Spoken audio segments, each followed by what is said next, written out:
George Fox formed the Society of Friends, which we call the Quakers.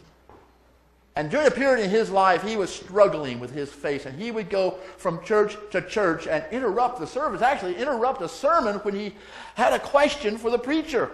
Finally, one exasperated preacher says, "Master George, what do you want?" And he says, "I want to find the answer to my condition." In 1656, he wrote that not only have I given up on the priests, I have given up on individual preachers, because no matter how refined or how educated they are, they cannot speak to my condition. There's probably a reason why he looks like the Quaker Oats guy. This reminds me of something Walt Whitman wrote. "Re-examine all you have been told. Dismiss what insults your soul. Be like Kenny Rogers. I just dropped in to see what condition my condition is in. What is your condition as we start this new year?" For the Christmas holiday, I read a book called Conversations with Rabbi Small. Conversations with Rabbi Small. And the story is kind of a setup. A young lady comes to him and wants to convert to Judaism. He says, "We don't do conversions, because Jews aren't converted. They are born. We are not a faith in the sense of you have to believe this, you have to believe that. We are a tribe that follows God." That's interesting, because most of us think, and mostly I've thought all my life, that Jews are people who refuse to accept Jesus as their Messiah. Well, that's just a negative indication.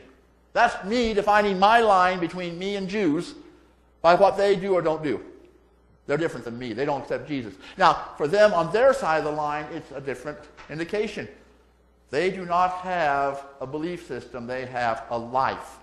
They have 613 laws in the Torah. They all boil down to just one. And it's written on a scroll, put in a box, attached to the doorpost of their house, and they are to touch it and remember it every single day. "Hear, O Israel, the Lord your God is one.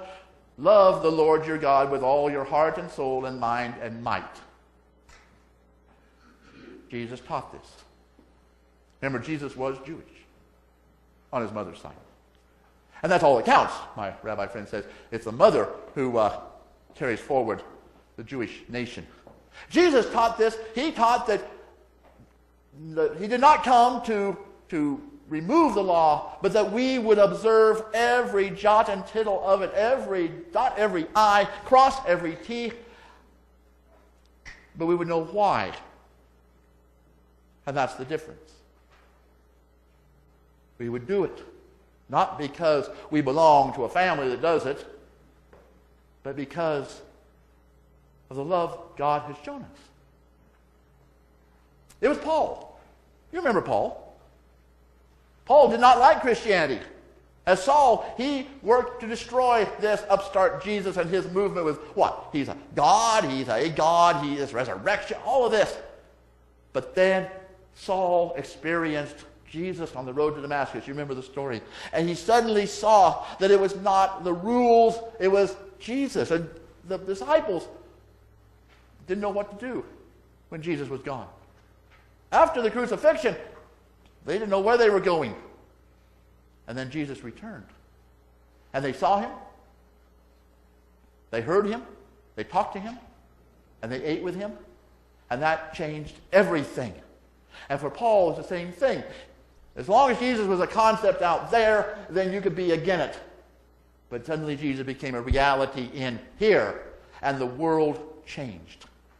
This is what John is putting into words of philosophy and cosmology. In the beginning was the Word. Now, we're not talking about a word that is vibrations in air. This is the essential Word of God. This is the Word that says, "Let there be light. Let there be an expanse, a pot, in the midst of the waters, and let the waters beneath the pot be removed and expose the dry land. Let there be fish in the sea, and let there be animals on land, and let there be human beings created in my image." This is interesting. For some 2,500 years or more, we have assumed that the universe is sort of a steady state. It's just a given, and everything that is within the universe, and there's nothing else. Then came the Big Bang, when first there was nothing and then it exploded. And scientists are now having a tough time with that. They're wrestling with this. How can there be nothing? What is nothing? I can't imagine nothing. You can't imagine nothing. But there was no length or width or breadth or time before the Big Bang. It did not exist.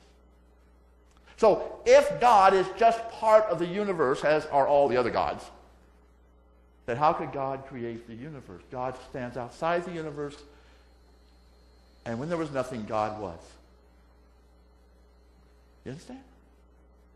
This is what the Jews have followed, is the creator of the universe, who is a just God, who created the world and gave certain rules to his people. And you follow those rules and you live the life and you're part of God's family. And Paul took that truth of God out in the Gentile pagan world and said, your gods, what are they?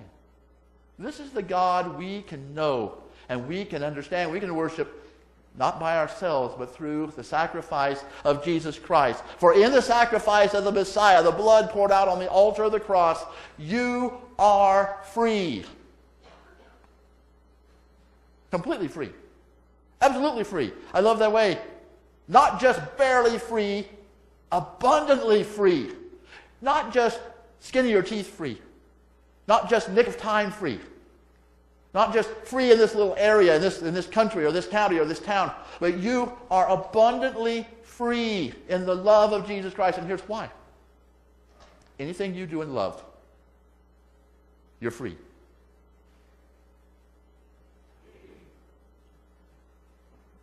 You have been forgiven all of your mistakes. Gone, forgotten. There is no wrath or punishment for your mistakes in Jesus Christ. To think there is to not understand the depth of God. John takes it all the way back. John takes it all the way back to, in the beginning was the Word, and the Word dwelt among us. The power of the universe, the creation of all things, is brought into one place. And the light shines into the world. The light of God comes into the world in Jesus Christ. And if we'll enter into that light, which we know through the cross, we are abundantly free. That is the Word.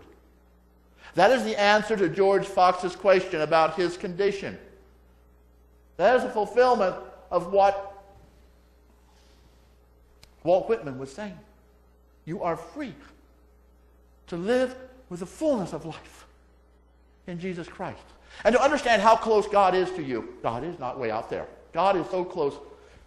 George Fox was hassled and persecuted and even jailed for having said that we, each and every one of us, possess in the center of our soul a spark of the divine. The powers that be did not like that.